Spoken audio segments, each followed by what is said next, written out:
రేపే మనకు అతిపెద్ద పౌర్ణమి. అలానే కాకుండా శివకోటి అండి. చాలా చాలా శక్తివంతమైన రోజు. అలానే కాకుండా రేపు మనకు శనివారముతో కూడి వస్తుంది కదా పౌర్ణమి. అయితే ఆవాలను ఈ ప్రదేశంలో పడేయండి. 2 నిమిషాల్లో మీ దరిద్రాలు పోయి ఈ సంవత్సరం అంతా కూడా బాగా కలిసి వస్తుందన్నమాట. ఎలాంటి ఇబ్బందులు అనేవి ఉండవని చెప్పొచ్చు. ఆవాల గురించి మనం ఎంత చెప్పుకున్నా తక్కువే అండి. ఆవాలు ఏంటంటే గనక మన ఇళ్లలోనే ఉంటాయి కదా, తీసేసుకొని చక్కగా పరిహారం అనేది చేసుకోవచ్చు అనమాట. ఆవాలతో మీరు ఏది చేసుకున్నా కానీ మీకు బాగా కలిసి వస్తుంది. ముఖ్యంగా శనివారం పూట ఆవాలను ఈ ప్రదేశంలో పడేయటం వల్ల, ఆవాలతో ఈ పనులు చేయటం వల్ల మీకుండే దరిద్రాలన్నీ కూడా పోతాయన్నమాట. మానవ జీవితం అన్న తర్వాత సర్వసాధారణంగా దరిద్రాలు, సమస్యలని వస్తూ ఉంటాయి కదా, వాటి నుంచి మనం బయటపడటానికి, వాటిని మనం ఏంటంటే గనక దూరం చేసుకోవడానికి ఈ పరిహారం చక్కగా అనుకూలిస్తుంది. అలానే కాకుండా చెప్పాలంటే మనకు ఏంటంటే ఇబ్బందులు ఉంటూ ఉంటాయండి. కనుదిష్టి, నరదిష్టి, దిష్టి దోషాలతో కూడా మనం చాలా సఫర్ అవుతూ ఉంటాం కదా. అలాంటి వాటి నుంచి కూడా మరి మీరు బయటికి రావాలంటే గనక ఈ ఆవాల పరిహారం అయితే తప్పక ఆచరించండి. ఎలా చేయాలో తెలుసుకునే ముందు ఒక చిన్న రిక్వెస్ట్ అండి, వీడియోని పూర్తిగా చూడండి, నచ్చితే లైక్ చేయండి, కొత్తగా చూస్తున్నట్టయితే సబ్స్క్రైబ్ చేసుకోండి. ఇక ఆ తర్వాత ఏంటంటే కనుక రేపు మనకు ఏంటంటే అత్యంత పవిత్రమైన రోజు అనమాట. ఇలా రావటం ఏంటంటే చాలా చాలా అంటే విశేషమైన రోజుగా పరిగణించబడుతుంది. అలానే మనకి ఏంటంటే రేపు శనివారంతో పౌర్ణమి రావటం చాలా విశేషం. అందులో మనకి ఏంటంటే కనుక శివకోటి రావటం ఇంకా విశేషం కదా. కాబట్టి ఈ రోజున ఏంటంటే మర్చిపోకుండా మీరు ఉదయాన్నే లేచి శుచిగా స్నాన కార్యక్రమాలు చేసుకుని ఇంటిని వాకిలి శుభ్రం చేసి ఆ పరమేశ్వరుని భక్తి శ్రద్ధతో ఏంటంటే గనక పూజించండి. భక్తి శ్రద్ధలతో పరమేశ్వరుణ్ణి పూజిస్తే పరమేశ్వరుడి యొక్క అనుగ్రహం కలిగి సకల శుభాలు చేకూరుతాయని పురాణ గ్రంథాల్లో చెప్పబడుతుంది. ఇంట్లో పూజ చేసుకున్నప్పటికీ కూడా ఖచ్చితంగా శివాలయానికి వెళ్ళి, శివాలయంలో ఏంటంటే గనక చెప్పాలంటే ముందుగా వెళ్ళిన తర్వాత నంది కొమ్ముల మధ్యలో నుంచి పరమేశ్వరుణ్ణి దర్శించుకున్న వారికి కోటి జన్మల పుణ్యం లభించటం జరుగుతుందని శాస్త్రాల్లో చెప్పబడుతుందండి. కాబట్టి ఏంటంటే గనక ఆ పరమేశ్వరుణ్ణి అంటే ఆ శివయ్యను మనం నంది కొమ్ముల మధ్యలో నుంచి చూడాలి. అలా చూడటం వల్ల మంచిదనమాట. జన్మ జన్మల పాపాలు తొలగిపోతాయి. అలానే కాకుండా ముఖ్యంగా చెప్పాలంటే గనక ఈ రోజు ప్రత్యేకించి మీరు చేసే పరిహారాలు కావచ్చు, పనులు కావచ్చు, విధి విధానాలు కావచ్చు, ఏవైనా సరేనండి ఖచ్చితంగా ఫలితాలను ఇస్తాయన్నమాట. అంటే ఈ పరిహారం పనిచేయదేమో, ఈ పనులు జరగవేమో అన్నట్టుగా కాదు.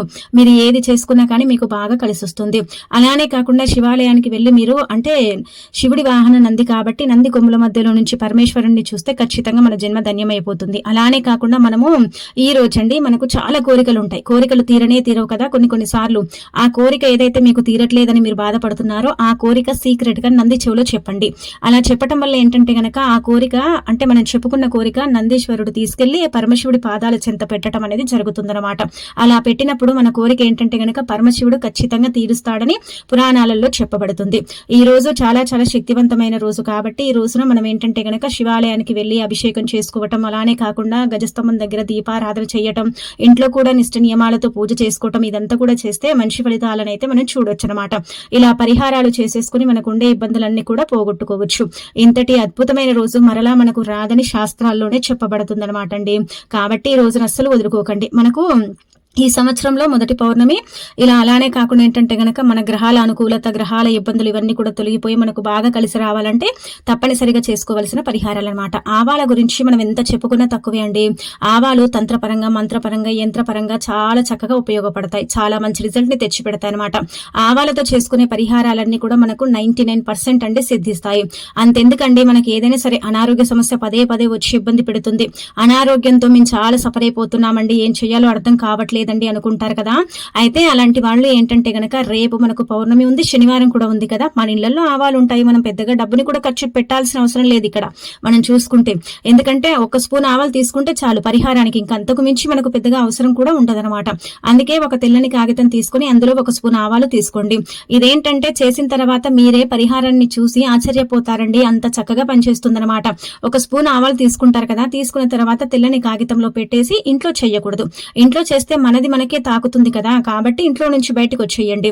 అలా వచ్చిన తర్వాత ఈ స్పూన్ ఆవాలు ఏంటంటే గనక చక్కగా పొట్లం కట్టేసిన తర్వాత తల చుట్టూ 21 సార్లు తిప్పి కొంచెం ఇంటి నుంచి దూరంగా ఆవాలను ఏంటంటే గనక ఆ పొట్లం విప్పి చల్లేయాలన్నమాట, విసిరేయాలన్నమాట. మొత్తం ఆవాలను విసిరేయండి. అలా విసిరేయటం వల్ల మీకుండే అనారోగ్య సమస్యలు తొలగిపోతాయండి. పదే పదే అనారోగ్యంతో ఇబ్బంది పడేవారు, అనారోగ్యం వస్తుందని బాధపడేవారు, అనారోగ్యం వల్ల చాలా సఫర్ అయ్యే వారికి అయితే ఈ పరిహారం చక్కగా పనిచేస్తుంది. చాలా మంచి రిజల్ట్ ని తెచ్చిపెడుతుంది అనమాట. కాబట్టి ఏంటంటే గనక పరిపూర్ణ నమ్మకం పరిహారంతో చేసుకోండి.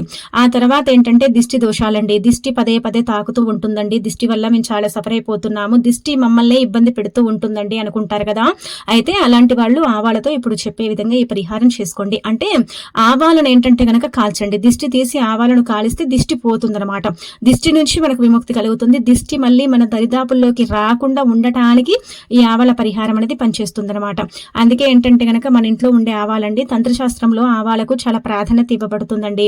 ఆవాలతో చేసుకునే పరిహారాలన్నీ కూడా పనిచేస్తాయని, చాలా మంచి ఫలితాలను ఇస్తాయని, అలానే కాకుండా మానవుడి యొక్క జీవితాన్ని మారుస్తాయని పురాణ గ్రంథాల్లోనే చెప్పబడుతుందన్నమాట. శాస్త్రాల్లో ఆవాలకు చాలా ప్రాధాన్యత ఇవ్వబడుతుందన్నమాట. ఆవాలతో ఏది చేసుకున్నా కానీ బాగా కలిసి వస్తుందని కూడా నమ్ముతూ ఉంటారు. కాబట్టి మరి మీరు కూడా ఆవాలతో ఈ పరిహారాలు ఏంటంటే గనక ఆచరించండి. ఇక ఆ తర్వాత ఏంటంటే గనక కనుదిష్టి చాలా డేంజర్ అండి. మనం కొత్త బట్టలు వేసుకున్నా మనకు దిష్టి కొడుతుంది, మనం కొంచెం మంచిగా రెడీ అయినా దిష్టి కొడుతుంది. ఆ దిష్టితో మనం చాలా సఫర్ అవుతాము. కొంతమంది ఏంటంటే గనక సంవత్సరాల కొద్ది కూడా అంటే దిష్టి దోషాలతో ఇబ్బంది పడుతూ ఉంటారు కదా. అయితే అలాంటి వాళ్ళు ఏం చేయండి అంటే గనక 1 స్పూన్ ఆవాలు తీసుకోండి. పరిహారానికి మొత్తం 1 స్పూన్ ఆవాలు ఎక్కువగా తీసేసుకొని మనం ఇబ్బంది పడాల్సిన అవసరమే లేదు. 1 స్పూన్ ఆవాలు ఏంటంటే గనక మన దిష్టి దోషాలను తొలగొట్టి మనకేంటంటే అద్భుతమైన ఫలితాలను తెచ్చి పెడతాయన్నమాట. అందుకే 1 స్పూన్ ఆవాలు, టీ స్పూన్ ఉంటుంది కదండి చిన్నది, అన్ని ఆవాలు తీసుకోండి, ఎక్కువగా ఏమొద్దనమాట. ఇలా తెల్లని కాగితంలోనే పోసుకోండి. పోసుకున్న తర్వాత ఏంటంటే గనక చక్కగా తూర్పు ముఖాన నించోండి. ఇది సాయంత్రం సంధ్యా సమయం 6 దాటిన తర్వాత చెయ్యండి.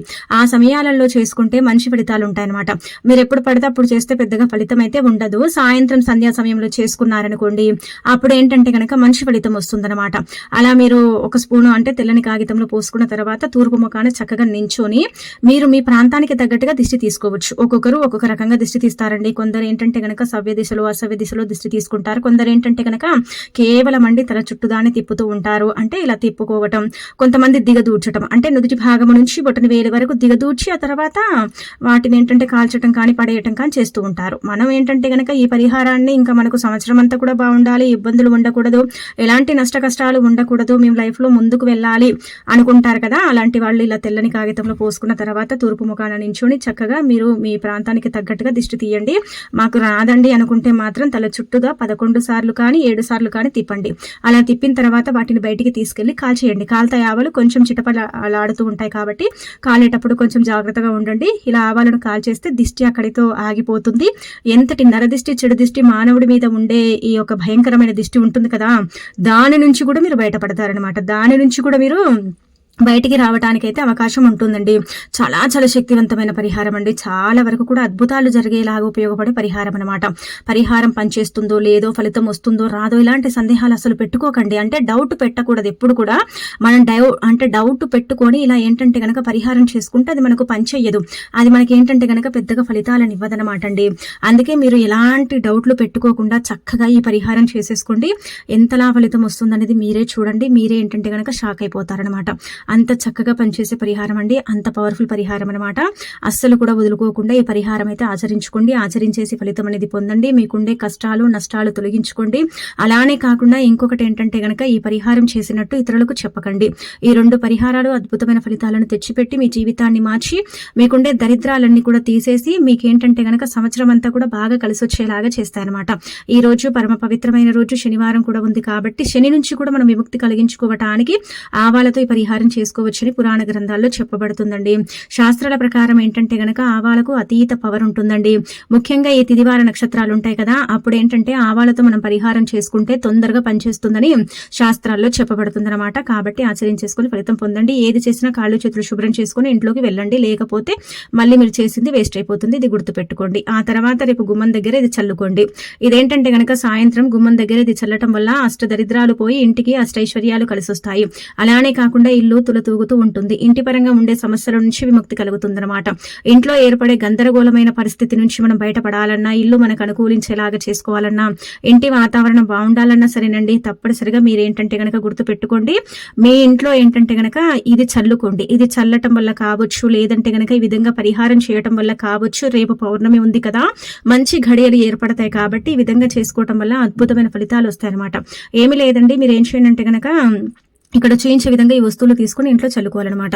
అలా ఒక గాజు గ్లాస్ తీసుకోండి, లేదంటే చిన్న మనకు గిన్నెలు ఉంటాయి కదా, అవైనా సరే చిన్న గిన్నె తీసుకోండి. అందులో ముందుగా కొద్దిగానే నీళ్లు, ఒక 2-3 అంటే స్పూన్ల నీళ్లు పోసి, చిటికెడు కుంకుమ పసుపు, చిటికెడంత దాల్చిన చెక్క పొడి, అలానే కొద్దిగంత ఉప్పు పోసేసి రోజ్ వాటర్ కానీ అత్తరు కానీ కలపండి. అలా కలిపేసి ఏంటంటే గనక ఇంట్లో మొత్తం చల్లండి, ఇంటి చుట్టూ కూడా చల్లండి. ఇంటి చుట్టూ ఎందుకు చల్లమంటున్నారంటే గనక చెప్పాలంటే, మన ఇంటి పైన చేతబడి జరుగుతూ ఉంటుంది, మన ఇంటి పైన నెగిటివ్ ఎనర్జీ అనేది ఉంటుంది, దిష్టి దోషాలు అనేవి ఉంటూ ఉంటాయి. మన ఇండ్లు అంటే చూస్తే కొంతమంది ఓర్వలేరు కదండి, ఇంత మంచి ఇంట్లో ఉంటారు, ఇంత చక్కగా ఉంటున్నారు, బాగా ఎదుగుతున్నారు అన్నట్టుగా మన ఇంటికి దిష్టి పెడుతూ ఉంటారు. మన ఇంటి మీద ఏంటంటే గనక ఎప్పుడు చెడు అనేది జరుగుతూ ఉంటుంది కదా. అయితే అలా జరగకుండా ఉండాలన్నా, అలా ఏంటంటే గనక చెడు అనేది మన దగ్గరికి రాకుండా ఉండాలన్నా సరేనండి, మనం ఏంటంటే గనక ఇంటి గుమ్మాల దగ్గర ఇంట్లో ఇలా చల్లుకోవడం వల్ల అద్భుతమైన ఫలితాలు వస్తాయండి. ఆ ఫలితాలను మనమే మన కళ్ళతో చూసి ఆశ్చర్యపోతాం అనమాట. నెగిటివ్ ఎనర్జీ అనేది రాదు, దిష్టి దోషాలని వేర్పడవు, అలానే కాకుండా మనకు మంచి జరగడానికి కూడా అవకాశం ఉంటుంది. చాలా చాలా శక్తివంతమైన పరిహారం అండి. ఈ దాల్చిన చెక్క పౌడర్ ఉంది కదా, ఇదేంటంటే గనక అతీత శక్తివంతమైనది అనమాట. దృష్ట శక్తిని ఏంటంటే గనక నీడ కూడా లేకుండా చేయడానికి ఉపయోగపడుతుంది. అత్తరంటే మనందరికీ తెలిసిందే కదా, అత్తరు చాలా చాలా మంచి వాసన కలిగి ఉంటుంది. కుంకుమ పసుపు కూడా మంచిదే. ఉప్పు ఏంటంటే గనక నెగిటివిటీని తీసేస్తుంది. కాబట్టి ఇది కలిపి మూలల్లో చిలకరించడం, అలానే కాకుండా గదిగదుల్లో చల్లుకోవటం, ఆ తర్వాత గుమ్మాల మీద తలుపుల మీద చల్లుకోవటం, ఇంటి చుట్టూ చల్లే వేలుంటే ఇంటి చుట్టూ చల్లటం. ఇది చల్లటం వల్ల ఏంటంటే గనక ఇంటి పరంగా ఉండే ఇబ్బందులు పోయి అష్టైశ్వర్యాలు సిద్ధిస్తాయని పురాణ గ్రంథాల్లో చెప్పబడుతుంది అనమాట. కాబట్టి ఖచ్చితంగా ఏంటంటే గనక ఇంట్లో ఇంటి చుట్టూ చల్లేసుకుంటే సరిపోతుందండి. మంచి ఫలితాలను అయితే మీరు చూడగలుగుతారు. ఈ పరిహారం కూడా తప్పక ఆచరించుకోండి. తప్పక ఆచరించేసి ఏంటంటే గనక ఫలితం అనేది పొందండి. ఆ తర్వాత రేపు పౌర్ణమి కదా, ఖచ్చితంగా ఏంటంటే గనక కొన్ని నియమాలను పాటించండి. కొన్ని నియమాలు, కొన్ని పనులు చేసుకుంటేనే మంచిదండి. మీరు ఏం చేసినా చేయకపోయినా గుడికి మాత్రం ఖచ్చితంగా వెళ్ళండి. గుడికి వెళితే చాలా మంచిదనమాట. గుడికి వెళితే అద్భుతమైన ఫలితాలు వస్తాయని చెప్పొచ్చు. అలానే కాకుండా ఇక్కడ చేయించే విధంగా ఈ విధంగా ఏంటంటే గనక ఇది కాల్చండి. ఇది ఎందుకు కాల్చాలంటే గనక మన మీద చాతబడి జరిగి ఉంటుంది, మనకి ఏంటంటే గనక ఇబ్బందులు వస్తూ ఉంటాయి, ఎప్పుడు ఏంటంటే గనక నష్టాల్లో మనం పడిపోతూ ఉంటాం కదా. అలాంటప్పుడు ఏంటంటే ఇవి ఇక్కడ చూస్తున్నారు కదండి, 5 యాలకులు 5 కర్పూర బిళ్ళలు తీసుకుని చక్కగా ఏంటంటే గనక తల చుట్టూ 11 సార్లు తిప్పి కాల్చేయండి.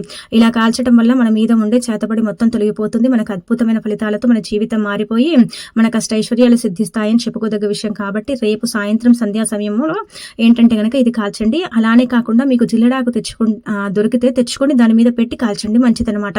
జిల్లడాకు దొరకకపోతే మర్రి ఆకులు ఉంటాయి కదా, అవి కూడా ఏంటంటే గనక తెచ్చేసుకొని దాని మీద పెట్టేసి కాల్చేయవచ్చు. అలా కూడా ఫలితాలు అయితే రావటం అనేది మన కళ్ళతో మనం చూడగలుగుతాం అనమాట. ఇక రేపు పౌర్ణమి రోజు నల్లటి వస్త్రాలు ధరించకండి, దూర ప్రయాణాలు చేయకండి. అలానే కాకుండా శివాలయానికి ఖచ్చితంగా వెళ్ళటం, శివాలయంలో ఏంటంటే గనక పరమశివుడికి గంగాజలంతో కానీ ఆవు పాలతో కానీ అభిషేకం చేయటం, అలానే కాకుండా శివనామాన్ని పఠించటం, అలాగే వచ్చేసి ఇంకొకటి ఏంటంటే గనక మనము నాన్ వెజ్ని తినకపోవటం, ఉపవాసం ఉంటే చాలా మంచిది. ఉపవాసం చేయని వారు ఏంటంటే గనక ఉల్లి వెల్లుల్లికి దూరంగా ఉండండి. ఉపవాసం ఉంటే 1,000,000 ఉపవాసాలు చేసినంత పుణ్యం మనకు లభిస్తుంది. ఈ రోజు పరమశివుడిని భక్తి శ్రద్ధలతో పూజించుకుంటే జన్మ జన్మల దరిద్రాలు కూడా పోతాయని పురాణ గ్రంథాల్లో చెప్పబడుతుంది అనమాట. చాలా చాలా పవిత్రమైన రోజు అండి, చాలా శక్తివంతమైన రోజు అనమాట. ఈ రోజున చేసే చిన్న పనికి కూడా 1,000,000 జన్మల పుణ్యం లభించడానికి అవకాశం ఉంటుందన్నమాట. శని బాధలతో సఫర్ అయ్యేవారు, శని అంటే పట్టి పీడిస్తుంది అనుకుంటారు కదా, అలాంటి వాళ్ళు ఏంటంటే గనక కాకి ఎదురుపడింది అనుకోండి, కాకి ఎదురుపడితే ఓం శనిశ్చరాయ నమః అనుకోండి మనసులో. అలా అనుకొని మీరు వెళ్ళే పనులకు, ముఖ్యమైన పనులకు వెళ్ళండి. ఖచ్చితంగా ఏంటంటే గనక మార్పు అనేది ఉంటుందన్నమాట. పని మీద అంటే వెళ్ళేటప్పుడు కాకి ఎదురుపడింది అనుకోండి, మనసులోనే ఏంటంటే గనక ఓం శనిశ్చరాయ నమః అనుకోండి. అలానే కాకుండా రాత్రి పడుకునే లోపండి ఒక్కసారైనా సరే శనిని తలుచుకోండి, శని నామాన్ని పఠించండి. అలా పఠించడం వల్ల కూడా ఏంటంటే గనక మీ జీవితంలో నుంచి శని వెళ్ళిపోతుంది. శని నుంచి మీకు చక్కగా విముక్తి కలుగుతుంది. చాలా చాలా అద్భుతమైన ఫలితాలు అయితే ఉంటాయని మనకు పురాణ గ్రంథాల్లో చెప్పబడుతుంది. శాస్త్రాల ప్రకారం ఈ రోజు అత్యంత శక్తివంతమైన రోజు, అత్యంత పవిత్రమైన రోజుగా పరిగణించబడుతుంది. కాబట్టి ఈ రోజున మనం ఏది చేసినా చెయ్యకపోయినా ఖచ్చితంగా ఏంటంటే గనక శివాలయానికి అయితే వెళ్ళాలి, ఇది గుర్తుపెట్టుకోండి. అలానే కొబ్బరికాయ కొట్టడము, అంటే అరటి పళ్ళను కానీ లేదంటే గనక చిన్న బెల్లం ముక్కను కానీ నైవేద్యంగా పెట్టి ధూప నైవేద్యాలతో స్వామివారిని పూజించడం, ఇలా గనక చేసుకుంటే మంచిదండి. జిల్లెడు అంటే పుష్పాలను సమర్పించి పరమశివుడిని పూజిస్తే కష్టాలు పోయి సంవత్సరం అంతా కూడా తిరుగులేని ఐశ్వర్యం కలుగుతుందని మనకు పురాణ గ్రంథాల్లో చెప్పబడుతుంది. కాబట్టి జిల్లెడు పూలని సమర్పించి